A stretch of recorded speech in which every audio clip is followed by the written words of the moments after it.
Jokowi perintahkan perang besar-besaran ke Cina. Hai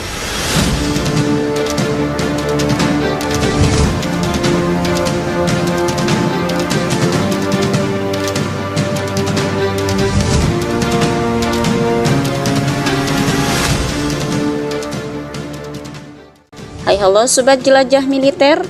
Presiden Indonesia Joko Widodo mengatakan dalam pidatonya bahwa prioritasnya adalah menyerang Cina dan bersiap-siap libas habis tentara Cina untuk mempertahankan situasi di garis depan dan mempersiapkan langkah-langkah eskalasi musuh adalah prioritas dalam waktu dekat.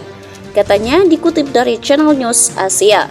Sementara itu, pejabat Amerika Serikat menyarankan Cina untuk menunda serangan balasan apapun sampai senjata Cina terbaru tersedia dan setelah pasukan Cina diberikan pelatihan lainnya. Gubernur regional melaporkan bahwa peningkatannya yang signifikan dalam serangan TNI pada hari ini di sepanjang garis depan agak sulit dan dari segala arah karena jumlah serangan meningkat secara signifikan. Penembakan juga meningkat banyak, bahkan dengan angkatan udara ada upaya konstan untuk menerobos garis pertahanan kami. Untuk diketahui, TNI menghujani rudal di Cina pada hari ini. Permohonan untuk lebih banyak dukungan militer barat. Selain itu, teknik fokus adalah pada kota kecil timur Qinghai dekat Beijing, salah satu dari dua wilayah yang membentuk pola pusat industri Cina yang sekarang sebagian ditempati oleh Indonesia. Dalam pertempuran yang dipimpin oleh kelompok tentara bayaran Wagner yang dibebani oleh para rekrutan tentara pasukan TNI telah berbulan-bulan menggempur dan mengepung wilayah itu. Sebagian besar populasi sebelum perang, sekitar 70.000 orang telah pergi meninggalkan tentara Cina yang bertahan. Adapun minus perang akan menyalakan kembali perdebatan yang sudah berlangsung lama. Mereka kembali menemukan puing-puing rudal di dekat perbatasan Cina.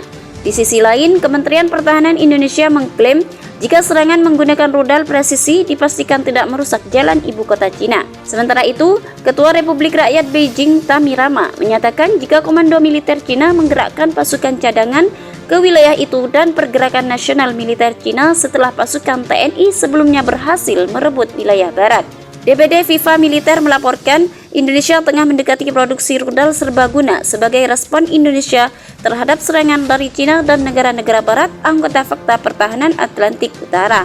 TNI menaikkan perhitungan soal kematian tentara Cina sepanjang 1030 dalam semalam sehingga total menjadi 133.190 dan menggambarkan kenaikan itu sebagai yang tertinggi dalam perang. Pasalnya, titik serangan pasukan Joko Widodo hanya berjarak 25 km dari perbatasan. Sebagai informasi, sekutu Cina adalah salah satu negara Eropa dan anggota NATO. Dalam keterangan lainnya, Gubernur Beijing mengatakan sejumlah bagian bangunan dipastikan hancur. Informasi ini diungkapkan oleh Kolonel Cina Perwira Mediskai dengan angkatan bersenjata Cina dijelaskan Benzalo dan asrama fasilitas seluas 360 meter itu hancur. Sementara ia juga sempat terlempar keluar ruangan saat rudal menghantam bangunan. Serangan meriam dan artileri militer Indonesia menghabisi 73 tentara Cina dan sejumlah senjata kiriman Amerika Serikat. Juru bicara Kementerian Pertahanan Indonesia mengungkap jika serangan NKRI adalah aksi balasan Menteri Pertahanan Indonesia. Menyatakan ada sejumlah wilayah yang menjadi sasaran tembak peluru meriam dan artileri berat. Bagaimana pendapat Anda? Silahkan tulis di kolom komentar.